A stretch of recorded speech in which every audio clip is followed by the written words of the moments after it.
தேவனுடைய பரிசுத்த நாமத்திற்கு சகல கணமும் மகிமையும் துதியும் ஸ்தோத்திர புகழும் உண்டாவதாக. இன்று தேவனுடைய வார்த்தையினுடைய தலைப்பு ஆதி வார்த்தை. இன்று தேவனுடைய வசனத்தினுடைய வார்த்தையினுடைய செய்தியினுடைய தலைப்பு ஆதி வார்த்தை.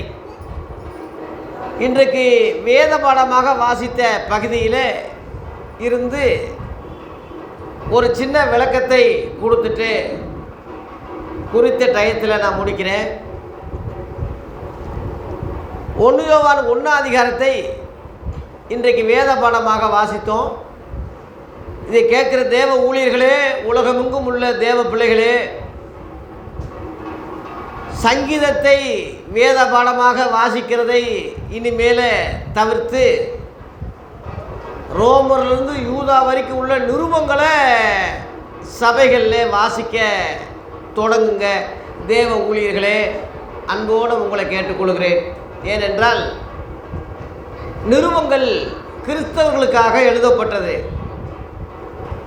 சங்கீதங்கள் யூதர்களுக்காக, இஸ்ரவேல் ஜனங்களுக்காக பாடின எழுதப்பட்ட காரியங்கள். அதில் சில காரியங்கள்லாம் பாபிலோனு பிள்ளைகளை மோதி அடிக்கிறவன் பாக்கிவான்னு சங்கீதத்தில் போட்டிருக்கு. பாபிலோனு குமாரத்திகளே உடைய பிள்ளைகளை கல்லில் மோதி அடித்தா அவன் பாக்கிவான் அப்படின்ருக்கு. எதிரிகளுடைய பிள்ளைகள்லாம் அனாதியாக போகணும், பிச்சை எடுக்கணும், அந்த மாதிரி நிறைய விஷயம் இருக்குது. அதெல்லாம் இயேசுவின் உபதேசத்துக்கு விரோதமானது. அதெல்லாம் பூர்வத்தாருக்கு உரைக்கப்பட்டது. கண்ணுக்கு கண்ணு, பல்லுக்கு பல்லு, அடிக்கு அடி, ஓ சத்துருவை பகைப்பாயாக என்பது பூர்வத்தாருக்கு உரைக்கப்பட்டது. நான் உங்களுக்கு சொல்லுகிறேன் என்று சொன்னார் பார்த்தீங்களா? அதுதான் இயேசுவின் சீசர்களுக்கு சொன்ன உபதேசம். அந்த சீசர்கள் தான் பின்னாடி கிறிஸ்தவங்களாக மாறினாங்க.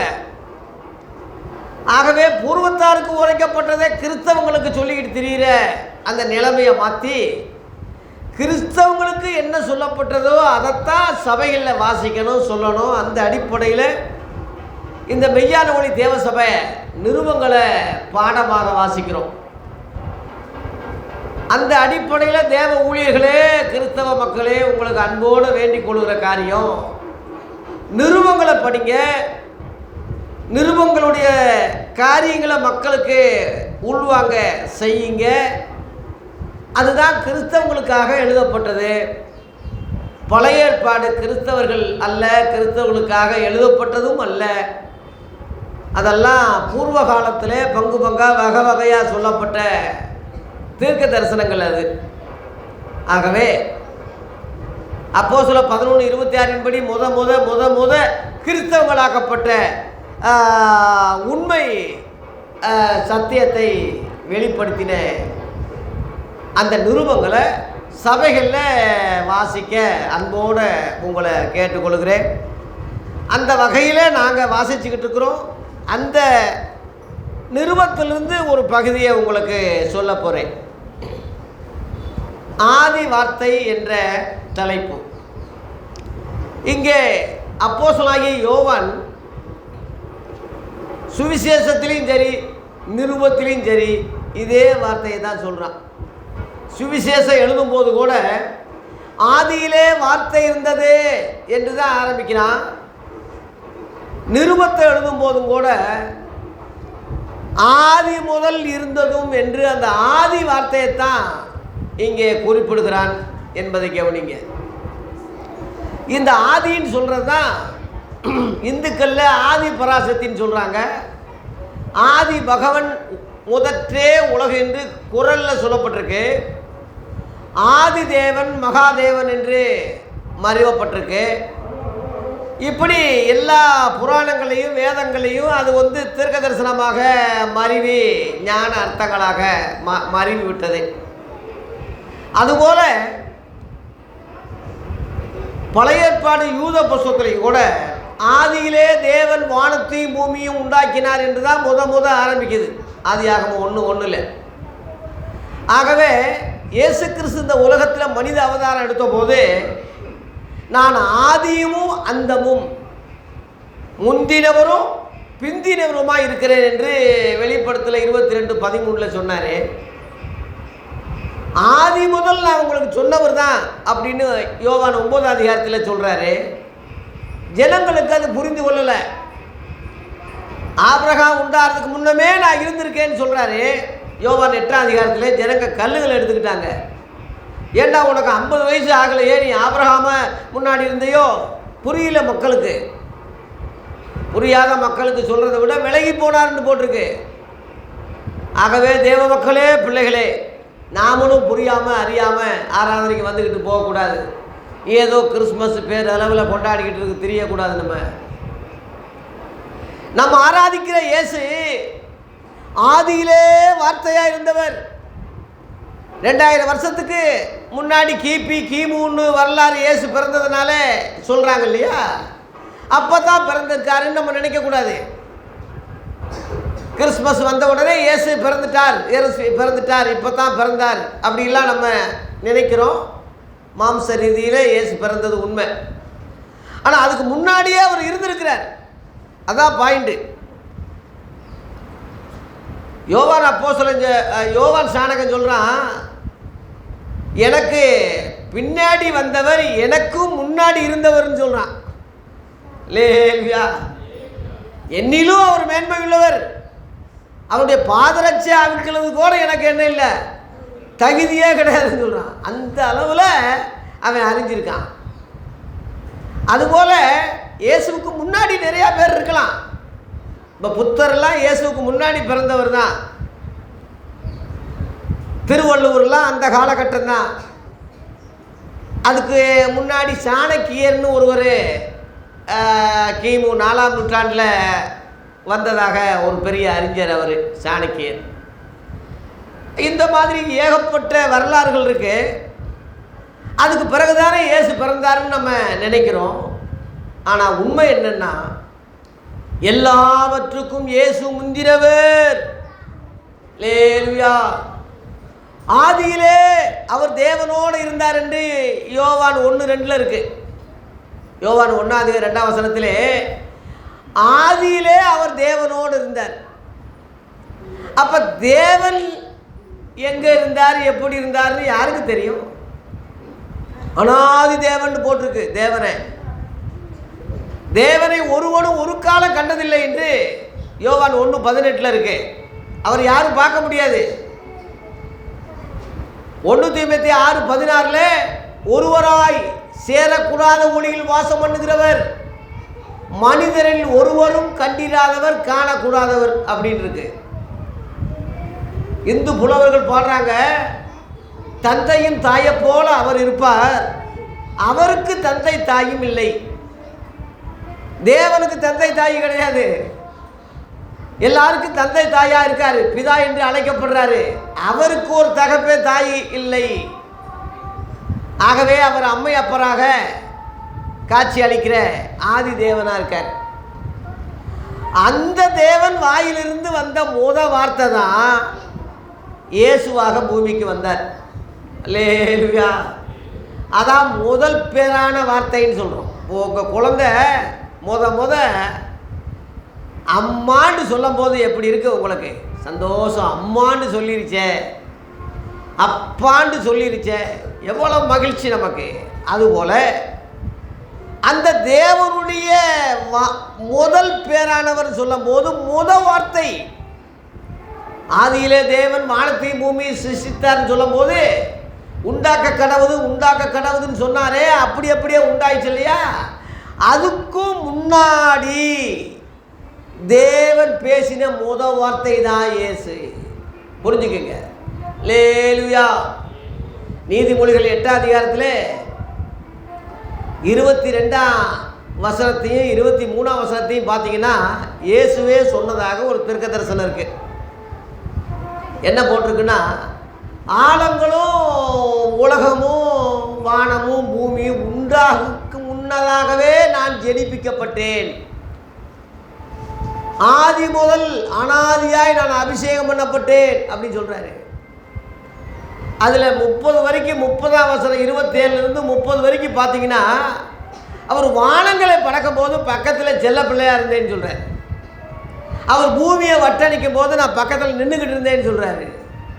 ஆகவே இந்த இயேசு மனிதனாய் வந்து அவதாரம் எடுத்தார்னா அதனால தான் இவரை கடவுள்னு சொல்கிறோம், தேவன்னு சொல்கிறோம், பிதாவாகவே தொழுது கொள்கிறோம். தப்பு இல்லை, குறை இல்லை. ஆனாலும் இவர் ஆதியிலே தேவனோடு இருந்த முதல் பேரான வார்த்தை, அதான் முதல் பேரானவர்னு சொல்கிறது ரகசியம் அதுதான். ரெண்டாவது பேரானவர் ஆவியானவர், புரிஞ்சுக்குங்க. ஆகவே ஆதியிலே அந்த உள்ள வார்த்தை தான் இந்த உலகத்திலே மனு அவதாரமாக இயேசு என்ற அவதாரம் எடுத்தார். அதை வர்ற கிறிஸ்மஸுக்கு சொல்ல போகிறேன். வர்ற 25ஆம் தேதி சிறப்பு ஆராதனை வச்சுருக்கோம். கிறிஸ்மஸ் 6 மணிக்கு புதன்கிழமை. மறந்துடாதீங்க, லேட்டாக வரக்கூடாது. இப்போ அதுங்க கரெக்டாக டயத்துக்கு வர மாட்டேங்கிறீங்க, லேட்டாக வர்றீங்க. அதனால் அப்படி நம்ம இல்லாமல் 6 மணிக்கு வந்துருங்க. 7, 7:30, 8க்கெல்லாம் முடிச்சிடலாம். தேவ பிள்ளைகளே, கிமு கிபின்னு சொல்கிறது மாம்ச வரலாறே தவிர இயேசுவுக்கு அதுதான் முடிவு, துவக்கம், அதுதான் ஆரம்பம் கிடையாது. இயேசுன்னு சொல்கிறது நம்ம வச்ச பேர் தானே. அந்த இயேசுவுக்கு உண்மையான பேர் இயேசு அல்ல, அதை முதல் புரிஞ்சுக்க. கிறிஸ்தவர்களே, இயேசு என்பதற்கு பாவத்தை போக்கி ரட்சிக்கிறவர் என்று அந்த பொருள் தான் அது. மத்தேயு 1:21 இருக்கு. இயேசு என்று பேரிடுவாயாக. உங்கள் குழந்தைக்கு உங்கள் குழந்தை பிறக்குது, பிறந்த உடனே ஒரு பேர் வைக்கிறதுக்கு முந்தி அது என்னது? குழந்தை தானே, பிள்ளை தானே. அதுக்கு பிறகு தானே பேர், அதுக்கு பேர் தானே பேரில் அழைக்கப்படுறோம். அதுபோல் இயேசு மாம்சத்தில் பிறக்கும்போது பேர் வச்சாங்க அவருக்கு, இயேசு என்ற பெயர். அது தமிழில் குரு என்று அழைக்கிறாங்க. குன்னா பாவம், ரூன்னா அழிக்கிறவர்னு அர்த்தம். பாவத்தை அழிக்கிறவர் என்ற பொருள் தான் குரு. மத்தேயு 23:10 சொன்னார், நீங்கள் இனிமேல் குருக்கள் என்று யாரையும் அழைக்காதீங்க, கிறிஸ்து ஒருவரே உங்களுக்கு குருவாக இருக்காரு அங்கே சொல்லியிருக்கிறார். ஆகவே இயேசு என்பதற்கு பாவத்தை போக்கி ரட்சிக்கிறவர் அர்த்தம். காரண பெயர் தான், உண்மையான பெயர் அது கிடையாது. கிறிஸ்துன்னு சொல்கிறதுக்கு அர்த்தம் அவர் உலக தோற்றம் முதல் அபிஷேகம் பண்ணப்பட்டார் என்று சொன்னதாக இப்போ சொன்னனே, அதுதான் கிறிஸ்து. கிறிஸ்துன்னா அபிஷேகம் பண்ணப்பட்டவர்னு அர்த்தம், டெடிகேட் பண்ணப்பட்டவர், பதவி பிரமாணம் செய்யப்பட்டவர் தேவனாலே. சங்கீதம் 2:6 என்னுடைய ராஜாவை சியோனில் அபிஷேகம் பண்ணி வச்சேன்னு சொல்கிறாரு தேவனே. அந்த சியோன் எங்கே இருக்குது? பரலோகத்தில் இருக்குது. எபிரேயர் 12ஆம் அதிகாரத்தில் 23, 24 பரம சியோன் மலை, சியோன் மலை பரலோகத்தில் இருக்குது. அங்கே தேவன் இயேசுவை ராஜாவாக அபிஷேகம் பண்ணி வச்சிருக்காருன்னா அது எவ்வளோ பெரிய காரியம். அப்போஸ்தலர் 10:38 அவர் தேவனால் அபிஷேகம் பண்ணப்பட்டார், நன்மை செய்கிறவராய் சுற்றி திரிந்தார், பிசாசின் வல்லமையில் அகப்பட்ட யாவரையும் விடுதலை பண்ணக்கூடியவராக சுற்றி திரிந்தார்ன்னு அங்கே பேதுரு சொல்கிறான். தேவ பிள்ளைகளே, அந்த அபிஷேகம் தான் கிறிஸ்துன்னு சொல்கிறது.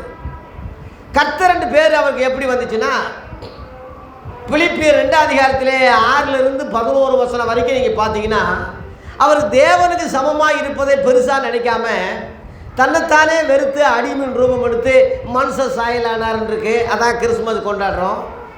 அந்த மனுஷ சாயலாய் ஆகி 33 வருஷம் நம்மை போல பாடுபட்டு கஷ்டப்பட்டு துன்பப்பட்டு சிலுவையில் எல்லா விதத்துலேயும் அவர் வந்து ரத்தம் சிந்தி மறித்து அவருடைய பாடுகள் வேதனைகளை சொல்ல முடியாது. ஐசக்கு பேசும்போது கூட இவ்விதமான விபரீதங்களை சகித்த அவரையே நினைத்து கொள்ளுங்கள். லேலுயா, அவ்வளவு பாடுகள் பட்டிருக்காரு, அவ்வளவு சிலுவை, அவ்வளவு நிந்த. இதுக்கு தான் பிறவி அவருக்கு. ஆட்டை போல பலியிடப்பட்டார். அதனால தான் இதோ உலகத்தின் பாவத்தை சுமந்து திருக்கிற தேவ ஆட்டுக்குட்டின்னு சொல்லி யோவான் 1:29 யோவான் சாணகன் சொன்னது அதுதான். யோவான் 1 யோவான் 2:2 நம்முடைய பாவங்களை நிவர்த்தி செய்கிற கிருபாதார பலி அவரே. நம்முடைய பாவங்களை மாத்திரமல்ல, சர்வலோகத்தின் பாவங்களை நிவர்த்தி செய்கிற பலியாயிருக்கிறார். பலி இப்போ கூட வாசித்தோம் 1 யோவான் 1:7 இயேசு கிறிஸ்துவின் ரத்தம் சகல பாவங்களை நீக்கி நம்மை சுத்திகரிக்கிறது. பாவ மன்னிப்பு உமோசனம் இயேசுவின் ரத்தம் தான். எத்தனையோ பேர் மிருகங்களை பலியிடுறாங்க பாவ மன்னிப்புக்கு. மிருக பலி மனிதனை விட கீழே தான். மனிதன் தான் படைப்புகள்லேயே உயர்ந்தவன். அவன்தான் சட்டப்படி ரத்தம் கொடுக்கணும்.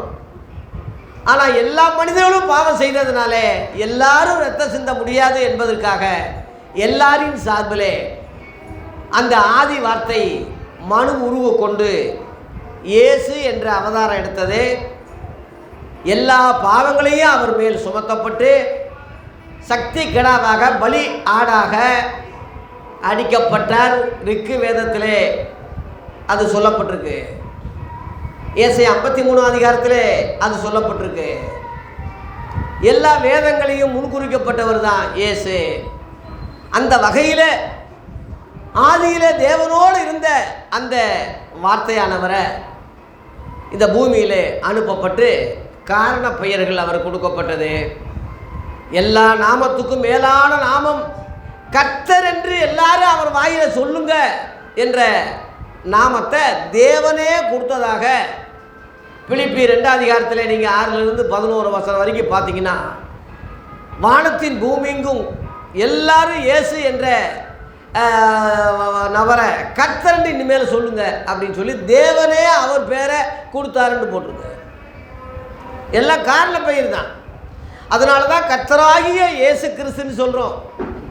கர்த்தராகிய ஆக்கப்பட்ட இயேசு கிறிஸ்துன்னு சொல்கிறோம். ஆனால் அந்த 3 பேருமே அவருடைய காரண பெயரை தவிர ஒரிஜினல் பேர் இல்லை. ஒரிஜினல் பேர் என்ன தெரியுமா? 1 யோவான் 5:7 அந்த தேவனோடு இருந்த அவருடைய ஒரிஜினல் பேர் அங்கே போட்டிருக்கு. பரலோகத்திலே சாட்சியிடுகிறவர்கள் 3 பேர். பிதா கமா வச்சிருக்காங்க, புள்ளி வச்சிருக்கு. வார்த்தை அங்கே புள்ளி வச்சிருக்கு. பரிசுத்தாவி என்பவர்களே இம்மூவரும் ஒன்றாய் இருக்கிறார்கள். பன்மையில் வருது மூவர்னு. மூவரை 2 ஆக்கக்கூடாது, 2 பேரை ஒரு ஆள் ஆக்கக்கூடாது. மூவர்னா மூவர் தான். நான் ஒண்டியாக இருந்தேன், அப்புறம் ஐசக்கு பிறந்தான், 2 பேர் ஆகிட்டோம். அப்புறம் ஜான்பால் பிறந்தான், 3 பேர் ஆகிட்டோம். அந்த 3 பேரும் ஒரே ஆள் தாண்டி எப்படி சொல்ல முடியும்? அவங்கவுங்களுக்கு தனி குடும்பம் இருக்குது, தனி ஆளுத்துவம் இருக்குது, தனி சிந்தை இருக்குது, தனி இது இருக்குது. ரிமோட் கண்ட்ரோல் மாதிரி அவங்கள படைக்கலை. அவங்கவுங்களுக்கு சுய சுத்தம் இருக்குது.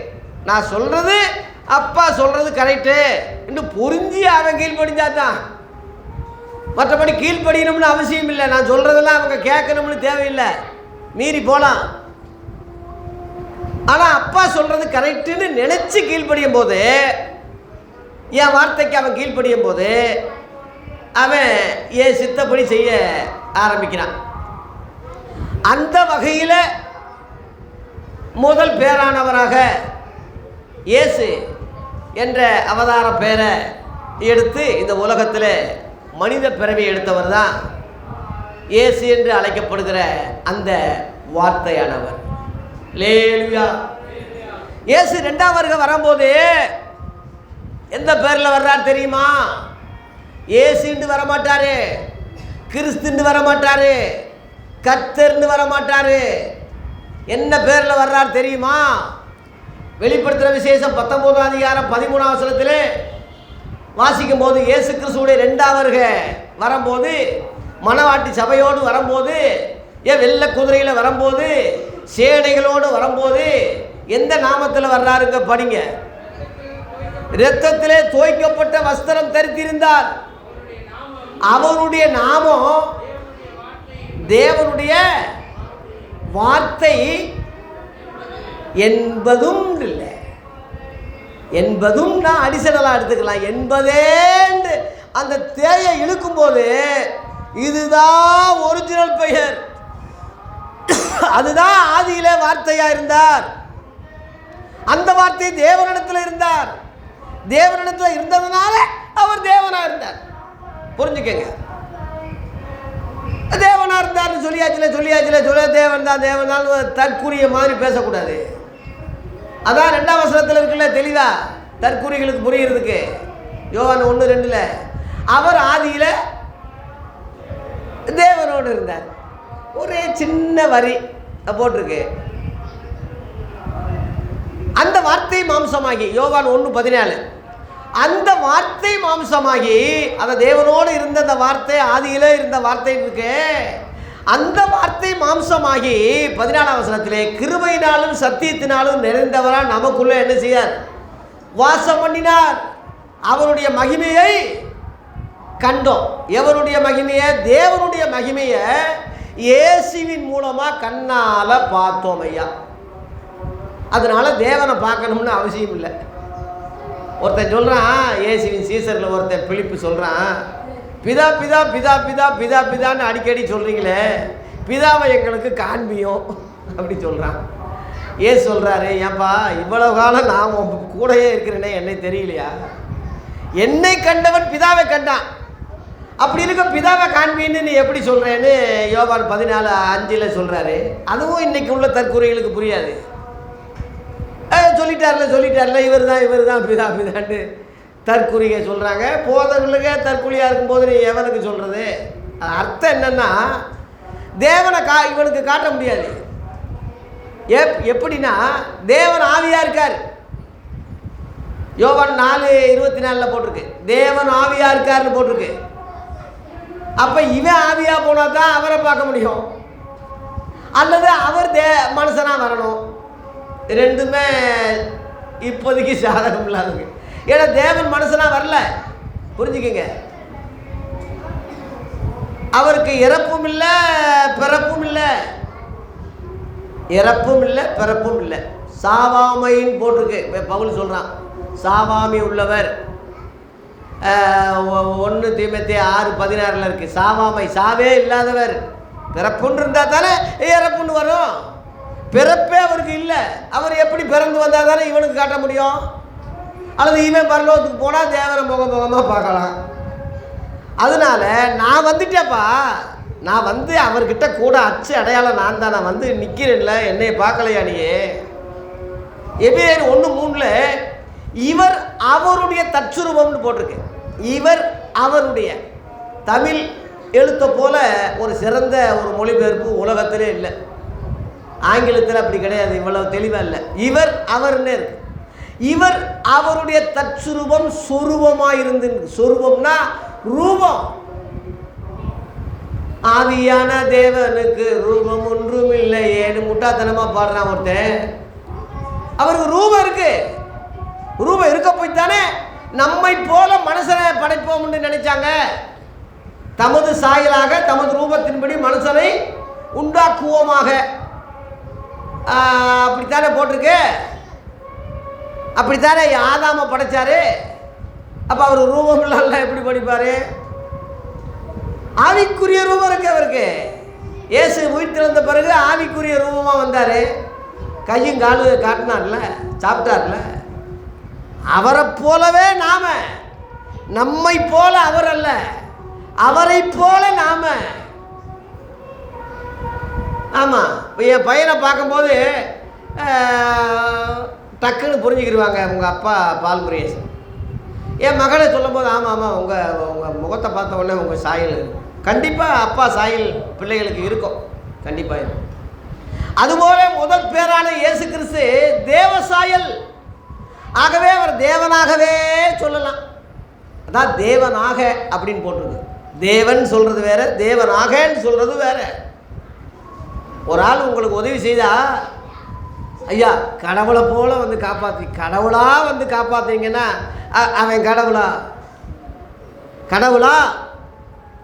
தமிழ் ரொம்ப சிறப்பானது. அதை புரிஞ்சுக்கிறதுக்கு ஆற்றல் வேணும், சக்தி வேணும். ஆகவே அந்த வார்த்தை மாம்சமாகி கிருபையினாலும் சத்தியத்தினாலும் நிறைந்தவராய் 33 வருஷம் இந்த உலகத்திலே வாழ்ந்தார். அவரை கண்டவன் தேவனை காண்கிறான். தேவனை தனியாக ஒருத்தன் பார்க்கணும்னு அவசியம் இல்லை.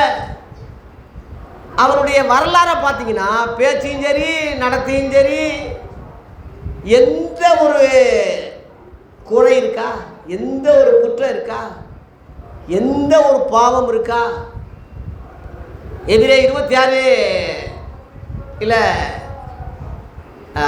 7:26 எபிரேயர் 7:26 அப்போஸ்தலர் சொல்றாங்க,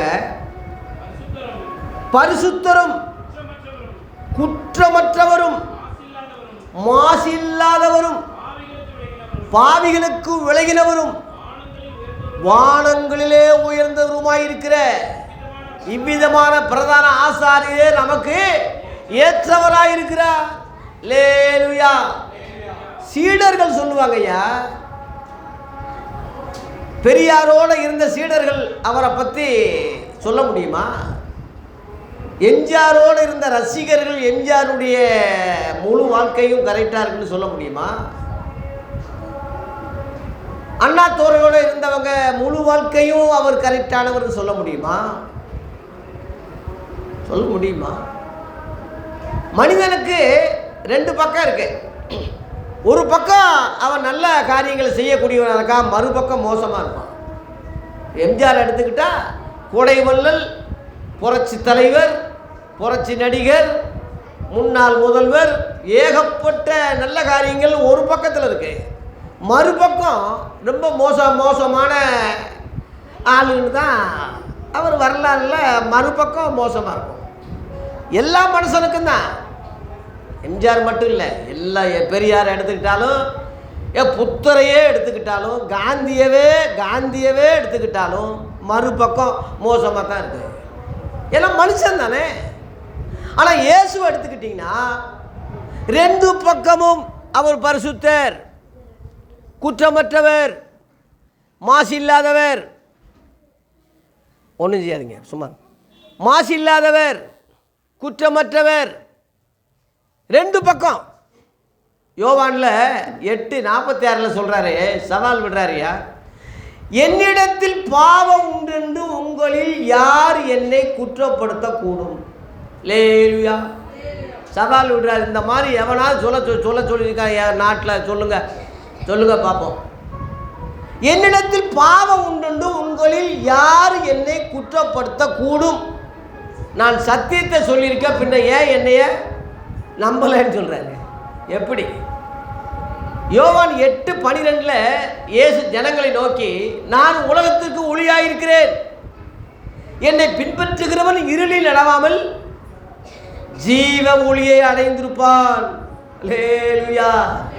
சொல்ல முடியுமா யாராவது இந்த மாதிரி? நானே வழியும் சத்தியமும் ஜீவனமாக இருக்கிறேன், என்னை இல்லாமல் ஒருவனும் பிதாவிடத்தில் வரான். சொல்ல முடியுமா? யோவான் 14:6 சொல்ல முடியுமா? சொல்ல முடியுமா யாராவது? வருத்தப்பட்டு பாரம் சுமப்பவர்களே எல்லாரும் என்னிடத்தில் வாருங்கள், நான் உங்களுக்கு இளைப்பாறுதல் தருவேன். நான் சாந்தமும் மனத்தாழ்மையுமா இருக்கிறேன், என் நுகத்தை ஏற்றுக்கொண்டு என்னிடத்தில் கற்றுக்கொள்ளுங்கள், அப்பொழுது உங்களுக்கு ஆத்துமாக்களுக்கு இளைப்பாறுதல் கிடைக்கும். மத்தேயு 11 அதிகாரத்தில் 28, 29, 30 அந்த வசனம் சொல்ல முடியுமா வேற யாராவது? ஆகவே இயேசு மனிதர்களோடு ஒப்பிட முடியாது, மனிதனுக்கு அப்பாற்பட்டவர்.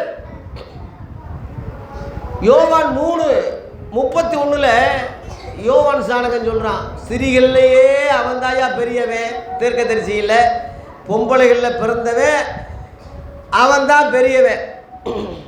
அதாவது மனுஷ பிறவியில் அவன் தான் பெரியவன்.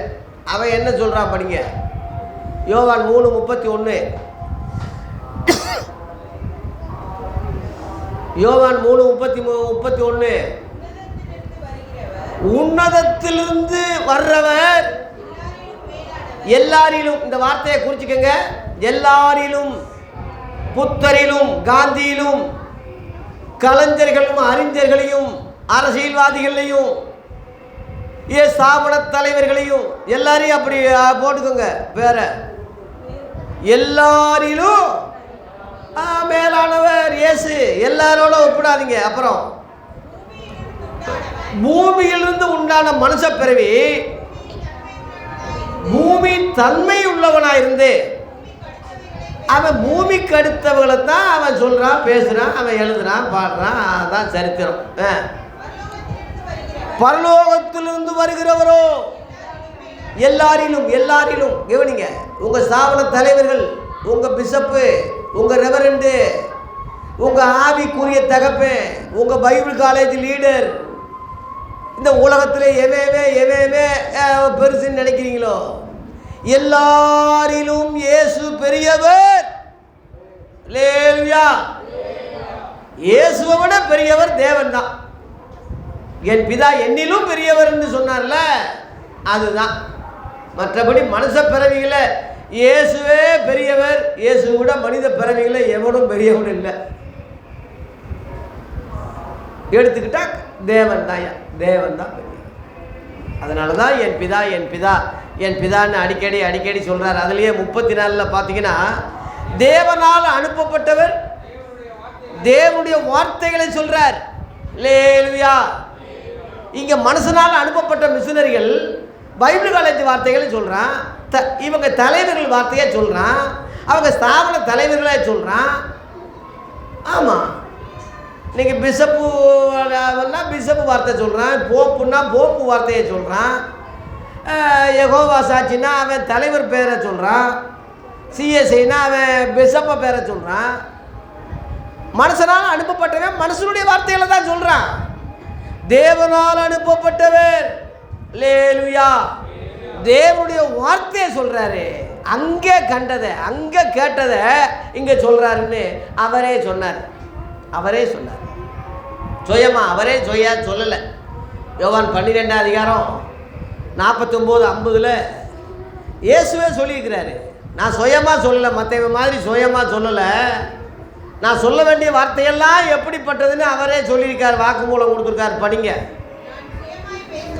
நான் சுயமாய் பேசவில்லை, நான் பேச வேண்டியது இன்னதென்றும் உபதேசிக்க வேண்டியது இன்னதென்றும் என்னை அனுப்பின, கவனிங்க, என்னை அனுப்பின பிதாவே எனக்கு ஆர்டர், கட்டளையிட்டார். அவருடைய கட்டளை நித்திய ஜீவனாய் இருக்கிறது என்று அறிவேன். ஆகையால் நான் பேசுறது எல்லாம் அவர் எனக்கு சொன்னபடியே தான் நான் பேசுகிறேன்னு சொல்கிறேன். அல்லேலூயா. இயேசுவே சுயமாக பேசலை. அப்போ தேவனுடைய வார்த்தையை ஒரிஜினலாக அந்த உலகத்துக்கு கொண்டு வந்தவர் பரலோகத்திலிருந்து வந்த இயேசு ஒருவர் தான். அல்லேலூயா. அந்த வார்த்தை இயேசு என்ற அவதாரமாக வந்த பிறகு அவரால் தெரிந்து கொள்ளப்பட்ட ஆதி அப்போஸ்தலர்கள் சொல்கிறது தான் நான் ஆரம்பத்தில் சொன்னேன். இப்போ சொல்லி முடிக்க போகிறேன். திரும்ப 1 யோவான் 1 அதிகாரத்துக்கு வாங்க. ஆதி முதல் இருந்ததோ நாங்கள் கேட்டதும் எங்கள் கண்களினாலே கண்டதும் நாங்கள் நோக்கி பார்த்ததும் எங்கள் கைகளினாலே தொட்டதுமாயிருக்கிற இந்த பாக்கியத்தை இன்னைக்கு உள்ளவன் பெற முடியுமா ஐயா? இன்னைக்கு 1000 தவிரான் பெருசங்காட்டி எங்கப்பா வானத்துக்கு பூமிக்கு தவிர மாதிரி இன்னைக்கு ஊழியக்காரன் தம்பிக்கிட்டு இருக்கான். இப்படி சொல்ல முடியுமாடா? உன்னால முடியுமா? கைகளினாலே தொட்டதுமாயிருக்கிற என்ன வார்த்தை? ஜீவ வார்த்தையை குறித்து உங்களுக்கு நாங்கள் அறிவிக்கிறோம். அல்லேலூயா. ஒரிஜினல் ஆதி அப்போஸ்தலர்கள் சொன்ன வார்த்தை, ஒரிஜினல் ரெக்கார்டு, ஒரிஜினல் வார்த்தை. கட்டுக்கதை சொல்லலை. இன்னைக்கு உள்ளவே மாதிரி கனவு கண்டேன், கட்டுக்கதை கண்டேன், எங்கள் தலைவர் சொன்னார், இவர் சொன்னார், அப்படி இருக்கலாம், போகலாம், வரலாம், அப்படி நினைக்கிறேன், போகிறேன், அந்த மாதிரிலாம் கிடையாது. அப்படியே ஒரிஜினல் வார்த்தை சொன்னது ஆதி அப்போஸ்தலர்கள், இன்னைக்கு உள்ளவன் கிடையாது. அதனால தான் ஐசக்கு பிரசங்கத்தில் சொன்னார், அப்போஸ்தலரை நினைத்து கொள்ளுங்கள். இயேசு கிறிஸ்துவின் அப்போஸ்தலர் முன் சொல்லப்பட்ட வார்த்தைகளை நினைவு கொள்ளுங்கள்னு யூதா 17. அதனால இப்போ நான் சொல்கிறேன்னா என் வார்த்தைகளை கூட நீங்கள் நினைக்கக்கூடாது. நான் கர்த்தருடைய வார்த்தை சொல்கிறது உண்டு, என் சுயமாக கர்த்தரால நானே சொல்கிறேன்னு நான் என் அபிப்பிராயத்தை சொல்கிறது உண்டு, கற்பனைகள் சொல்கிறது உண்டு. அதனால என்னை முழுசாக நீங்கள் பின்பற்றக்கூடாது. நான் எதை கர்த்தருடைய வார்த்தை சொல்லணும் அதை மட்டும் பிடிச்சிக்கங்க, அவ்வளோதானே. அதுதானே உங்களுக்கு ஜீவன் கொடுக்கறது, அதானே சமாதானத்தை கொடுக்கும், அதானே பரலோகத்தில் சேர்க்கும். அந்த வார்த்தைக்கு பேர் தான் ஜீவ வார்த்தைன்னு இருக்கு. ஜீவ வார்த்தைன்னா உயிருள்ள வார்த்தை. அதனால தான் வானமும் பூமியும் ஒளிஞ்சு போனாலும் என் வார்த்தைகளோ ஒளிந்து போவதில்லை என்று மத்தேயு 24:35 சொன்னது அந்த அர்த்தம் தான். ஆகவே தேவ பிள்ளைகளே, 1000 மனுஷ பிறவிகள் வரலாம், பிறக்கலாம், போகலாம். இயேசுவோடு ஒப்பிடாதீங்க. இயேசு ஆதி வார்த்தை. 2ஆம் வருகையிலையும் அந்த பேரில் தான் வர்றாரு. அவர் தான் ஆதி முதல் இருந்த வார்த்தை, அப்போஸ்தலர் நோக்கி பார்த்தது, தொட்டது, ஜீவ வார்த்தை. அல்லேலூயா. அந்த வார்த்தையை நீங்கள் அறிகிற அறிவில் வந்தால் தான், அதை நீங்கள் நம்பினா தான், அதை உட்கொண்டாதான் இங்கேயும் நல்லா இருக்க முடியும், பரலோகத்துக்கும் போய் சேர முடியும். அல்லேலூயா. பாருங்க, அப்போ ஒரு 2ஆம் வசனம் படிங்க. அந்த ஜீவன் வெளிப்பட்டது, அந்த ஜீவன் வெளிப்பட்டது படிங்க. பிதாவினிடத்தில் இருந்ததும் எங்களுக்கு வெளிப்பட்டதுமான நித்தியமாக இருக்கிற அந்த அந்த அந்த ஜீவனை நாங்கள் கண்டு அதை குறித்து சாட்சி கொடுத்து அதை உங்களுக்கு அறிவிக்கிறோம். ஸ்தாபனத்தை அறிவிக்கிறோம். எங்கள் அம்மா சொன்னது, அப்பா சொன்னது அறிவிக்கிறேன். என் பைபிள் காலேஜில் சொன்னது அறிவிக்கிறேன். அவன் சொன்னா, இவன் சொன்னா அறிவிக்கிறேன்னு இன்னைக்குள்ள கள்ள நாயிக சொல்லிக்கிட்டு இருக்காங்க. கடிந்து கொள்கிறேன், அவங்களை நான் குற்றப்படுத்துகிறேன். உங்களுக்கு அப்படி சொல்லி தான் கெட்டு போச்சு. இன்னைக்கு நாசமாக போனதுக்கு கிறிஸ்தவ உலகம் இன்னைக்கு எழுப்பது இல்லாமல் முன்னேற்றம் இல்லாமல் போனது காரணமே அதுதானே. அதுக்கு தானே ஒவ்வொரு ஸ்தாபனம், 30,000 ஸ்தாபனம் இருக்காயா உலகத்தில். ஒருத்தன் சொல்கிறான் 30,000 ஸ்தாபனங்கள் இருக்குது பாஸ்டர்னு சொல்கிறான் ஒருத்தன் கண்டுபிடிச்சி. 30,000 எங்கே இருக்குது? அப்போ 30,000 பேரை பேச்சை கேட்டுக்கிட்டு அவன் ஸ்தாபனத்தை உருவாக்குறான்னா அவன் எப்படிடா ஒரிஜினல்னு சொல்ல முடியும்? அவன் எப்படி கரெக்டாக சொல்கிறான்னு சொல்லி யானையை தடவி பார்த்தா குருடன் கதை தானே. அதனால தயவு செய்து ஸ்தாபனங்கள் எல்லாம் விட்டுருங்க. நாம சபை கூட ஸ்தாபனம் கிடையாது. ஸ்தாபனம் இருந்தால் அங்கே ஒரு தலைவர் உண்டு. இப்போ ட்ரஸ்ட்டுன்னு முறையில் அரசாங்கத்துக்கு ஒரு தலைவர் உண்டு, ஒரு பவுண்டர் உண்டு, ஒரு மெம்பர்ஷிப் உண்டு, செயலாளர் உண்டு, பொருளாளர் உண்டு. அது ட்ரஸ்ட்டுக்கு, அரசாங்கத்துக்கு, அது ஊழியத்துக்கோ தேவனுக்கோ உபதேசத்துக்கோ பரலோகத்துக்கு போகிறதுக்கோ அவங்க முன்னிலை பொறுப்பெடுக்க முடியாது. நல்லா புரிஞ்சுக்கோங்க. அது மாதிரி ட்ரஸ்ட்டுக்கு நீ தலைவராயிரு, சொசைட்டிக்கு தலைவராயிரு, ஒரு சங்கத்துக்கு தலைவராயிருக்கு. அதை நான் குறை சொல்லலை. கிறிஸ்தவ சபைக்கு தலைவர்னு சொன்னீங்கன்னா உன்னைய பயங்கரமாக வைய வேண்டியதாக இருக்கும். கிறிஸ்துவுக்கு சபைக்கு தலை ஏசுன்னு சொல்லும் போது நீ என்னடா தலை? நான் தலை, நான் தலை, நான் தலை. என்ன 10 தலை ராவணனா ஏசு? 10 தலையை வச்சுக்கிட்டு அப்படி கிடையாது. ஒரே தலை இயேசு கிறிஸ்து தான். கொலோசியர் 2:10 போட்டிருக்கு. தலையாகிய படிங்க, கொலோசியர் 2:10. ஆதி சபைக்கு தலை இயேசு படிங்க. சகல சகல துரைத்தனத்துக்கும்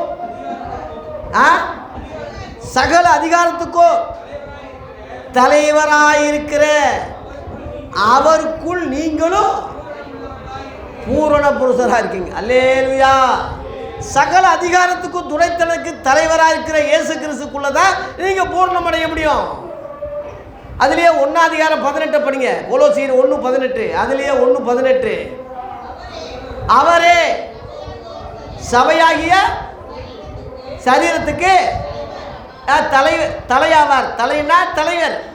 நீங்கள் சினிமா நடிகரில் தலை தலை தலை தலையே தலை தலையெல்லாம் இப்போ பஞ்சு மாதிரி ஆயிடுச்சு, இப்போ எண்ணெய் மாதிரி ஆயிடுச்சுன்னு அடுத்து வழுக்கு தலையாக போகுது தலை. இயேசு கிறிஸ்துவுடைய தலை எப்பயும் நிரந்தர தலைவர். அவருக்கு மேலே ஒரு தலைவர் தேவன் நியமிக்க மாட்டார். அவர் நியமித்தது தான். அவரே முதல்வர். இங்கே போட்டிருக்க அதுலேயே படிங்க. எல்லாவற்றுக்கும் முதல்வராக இருக்கும்படி அவரே ஆதியும் மரித்தோரிலிருந்து எழுந்த முதல் பேருமானவர். லேலுயா. எவனாவது இன்னைக்கு தலைவர்னு சொல்கிறவன் எவனாவது மறிச்சவன் எந்திரிக்க சொல்லு பார்ப்போம்.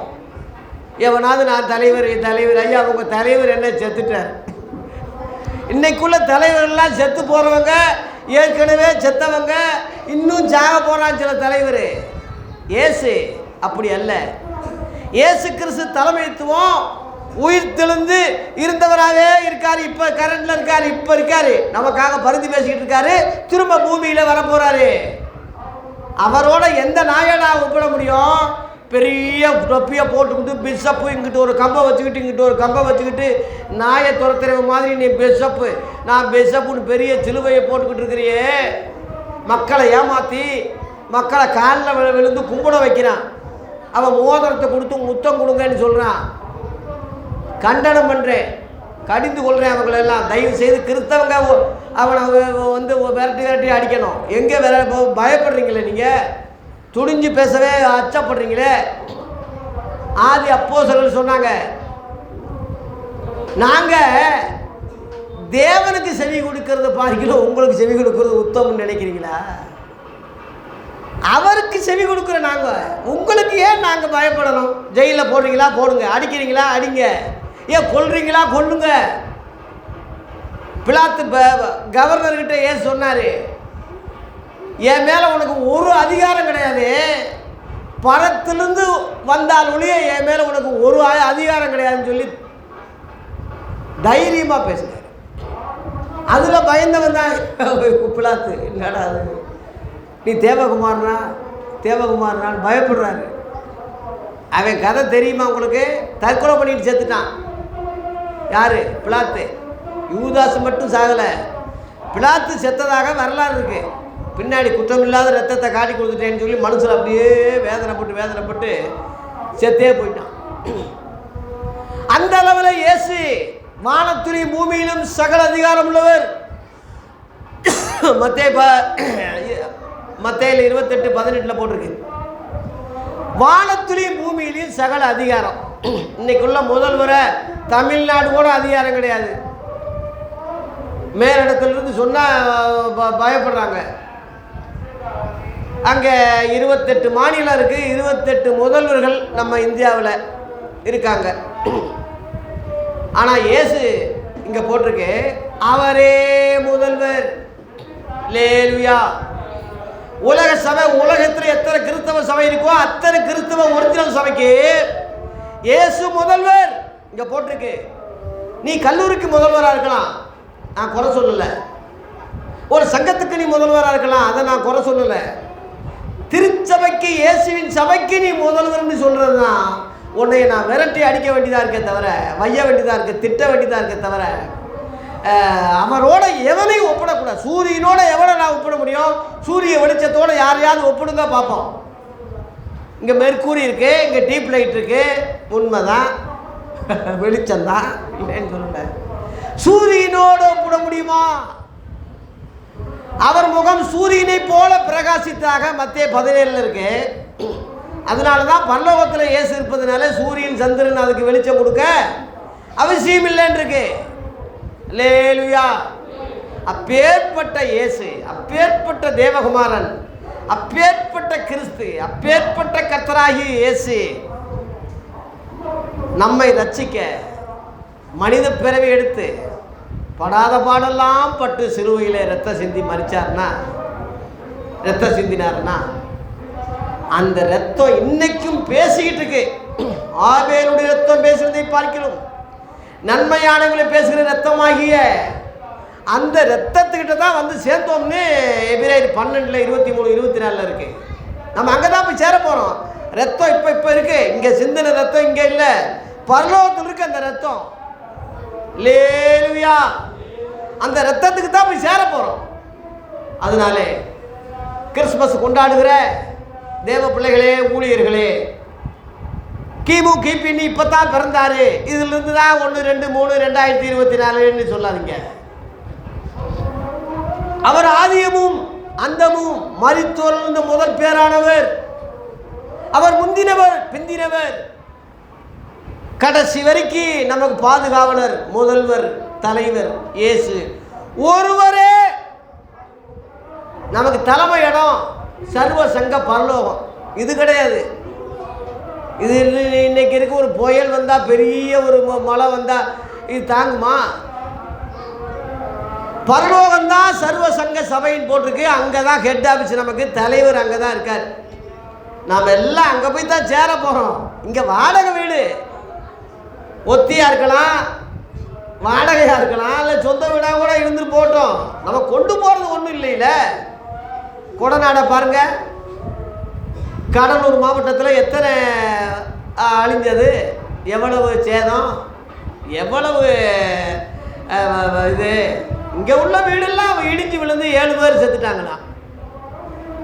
பரலோகத்தில் கைவேல் இல்லாத நித்திய வீடு, 2 Corinthians 5 போட்டிருக்கு. நித்திய வீடு, இது அநித்திய வீடு.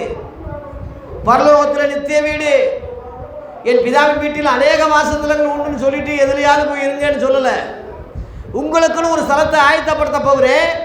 நான் இருக்கிற இடத்துல நீங்களும் இருக்கும்படி நான் மறுபடியும் வந்து உங்களை என்னிடத்தில் என்ன செய்வேன், சேர்த்து கொள்வேன் என்று யோவான் 17:3 சொல்கிறாரு, 14:3 சொல்கிறாரு. திரும்ப வருவேன், வருகிறார், இயேசு வருகிறார்.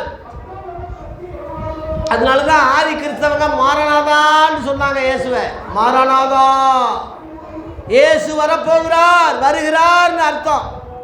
அல்லேலூயா. ஆகவே ஆதி அப்போஸ்தலர் கட்டு கதைகளை சொல்லலை, கண்ணார கண்டதை, காதால கேட்டதை, தொட்டதை, அந்த ஜீவ வார்த்தை, அதுதான் உங்களுக்கு அறிவிக்கிறோம். கடைசியில் சொல்லி 3ஆம் வசனம் சொல்லி முடிக்கிறேன். இது என்னையா சொல்ல வர்றீங்க, இவ்வளவு பேசுறீங்களே, என்ன முடிவு, என்ன சொல்ல வர்றீங்கன்னா 3ஆம் வசனத்தில் தான் அந்த முடிவை சொல்லி முடிக்க போகிறேன். நீங்களும் 3 1 யோவான் 1:3 1 யோவான்ல 1ஆம் அதிகாரம் 3ஆம் வசனம். நீங்களும் அந்த பாயிண்ட் அதான். இத்தனையும் சொன்னது காரணம், நீங்களும் எங்களோட ஐக்கியம் உள்ளவளாகும்படி. அப்போ உங்கள் ஐக்கியம் அப்போஸ்தலரோட இருக்கணும். ஆதி இன்னைக்குள்ள அப்போஸ்தலன்னு சொல்கிறவே எவங்கிட்டையும் ஐக்கியமாக இருக்கக்கூடாது. இப்போ நான் அப்போஸ்தலர் ஊழியர்னு சொல்கிறாங்கன்னா என் கூட ஐக்கியமாக இருக்கிறது பெருசாக நினைக்கக்கூடாது. நீங்கள் நாளைக்கு நான் செத்துருவேன், நாளைக்கு நான் மறுதளிக்கலாம், சாகலாம், ஒரு 10 கோடி கொடுத்தா பல்ட்டி அடிக்கலாம். யாருக்கு தெரியா மனுஷ பிறவிய? எங்கள் பாஸ்டர் மாதிரி யாருன்னு என்னை தயவு செய்து எவனையும் சொல்லாதீங்க. பாஸ்டரை தான் மலை மாதிரி நம்பியிருக்கேன்னு என்னை எவனும் சொல்லாதீங்க, என்னை சார்ந்து கொள்ளாதீங்க. இயேசு கிறிஸ்துவை அறிமுகப்படுத்துகிறோம், அவரை மட்டும் சார்ந்து கொள்ளுங்க. 2வது, அவரால் நியமிக்கப்பட்ட ஆதி அப்போஸ்தலரோட உபதேசத்தில் ஐக்கியமாக இருங்க. அல்லேலூயா. நான் உங்களுக்கு சொல்ல வர்றது அதான். அப்புறம் படிங்க. நாங்கள் கண்டும் கேட்டதை, ஆமாம், நாங்கள் கட்டுக்கதையை சொல்லலை, எவனோ சொல்லி கொடுத்தது சொல்லலை. நாங்கள் எதை பார்த்தோமோ, எதை கண்டதமோ, எதை தொட்டதமோ அதைத்தான் உங்களுக்கு அறிவிச்சிருக்கிறோம்.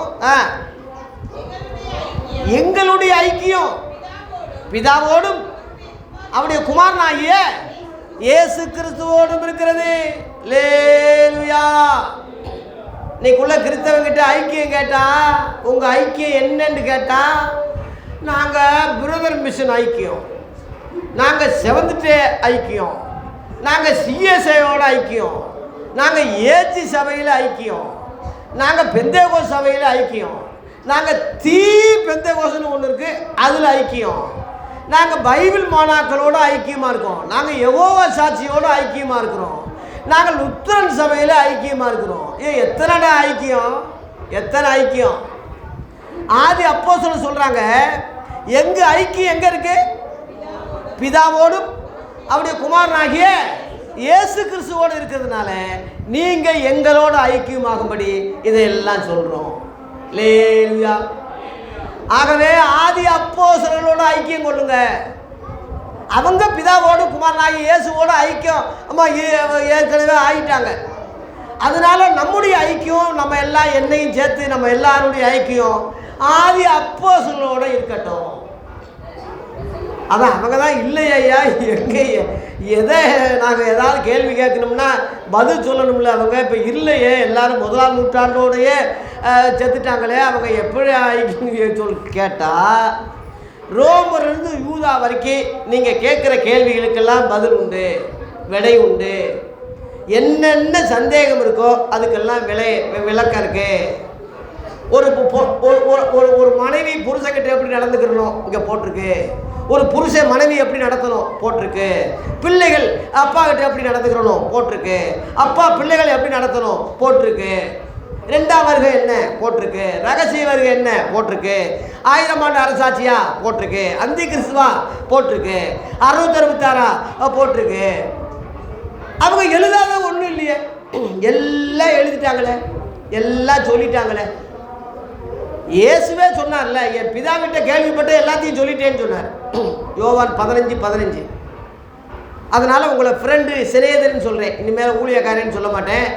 ஏன்னா ஊழியக்காரன் எஜமான் செய்கிறதுலாம் ஊழியக்காரன் அறிய மாட்டான்ல. நான் உங்களை எல்லாத்தையும் சொன்னதுனால இனிமேல் உங்களை ஊழியக்காரன்னு சொல்ல மாட்டேன், நீங்கள் என் ஃப்ரெண்டுன்னு சொன்னார், நண்பர். அந்த அளவில் எல்லாத்தையும் சொல்லிட்டாரு. ஆதி அப்போஸ்தலரும் அதை சொன்னதை எல்லாவற்றையும் சொன்னதை சொல்லிட்டாங்க. ரோமர்லேருந்து யூதா வரைக்கும் படி. எல்லா சந்தேகங்களுக்கும் விளக்கம் இருக்குது, எல்லா கேள்விக்கும் விளக்கம் இருக்குது.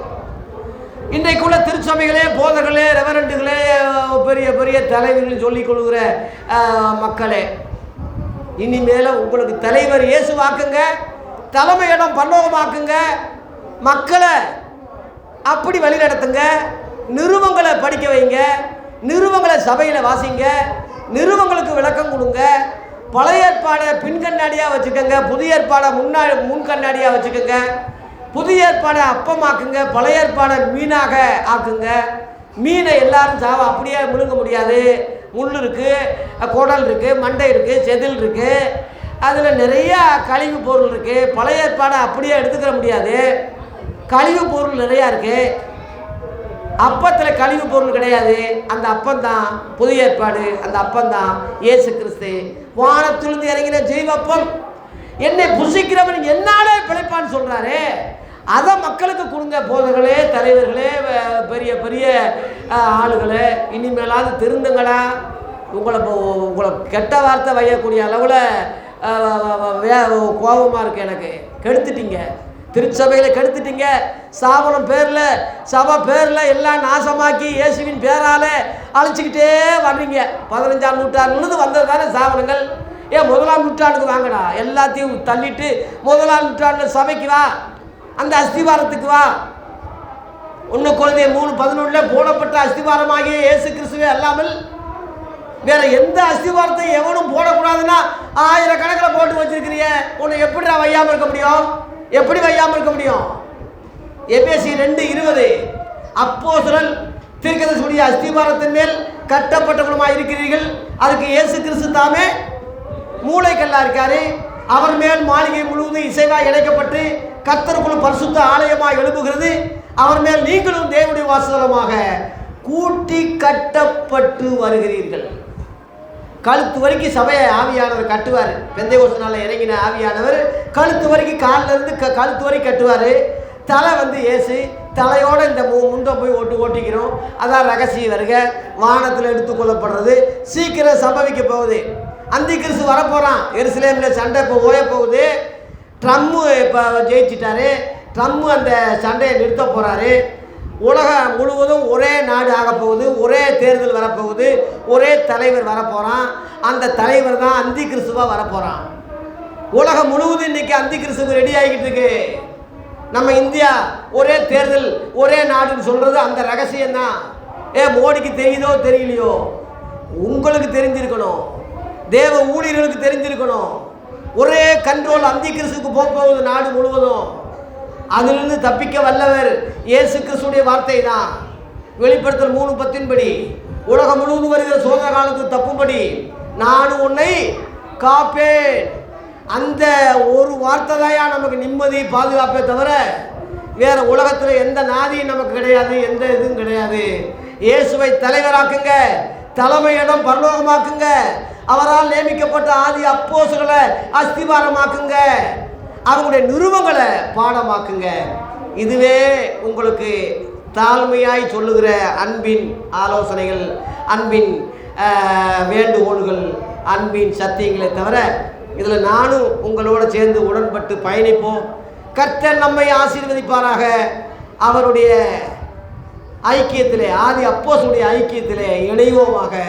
உலகம் முழுவதும் இந்த அப்போஸ்தல உபதேசத்திலே, அப்போஸ்தலர் 2:42 படி எழுப்புதல் உண்டான அந்த உபதேசத்தில் ஒன்று சேர்ந்து ஐக்கியமாக இருப்போமாக. ஆதி வார்த்தை என்ற தலைப்பை நிறைவு செய்கிறேன். அந்த வார்த்தையில் ஐக்கியப்பட்டு ஆதியில் உள்ள அந்த தேவனோடு பரலோகத்தில் ஐக்கியமாகி, பூலோகத்தில் ஆதி அப்போஸ்தலர் உபதேசத்தில் ஐக்கியமாகி காணப்பட நம்ம எல்லாருக்கும் ஆண்டவர் கிருபை செய்வாராக. நன்றி, வணக்கம்.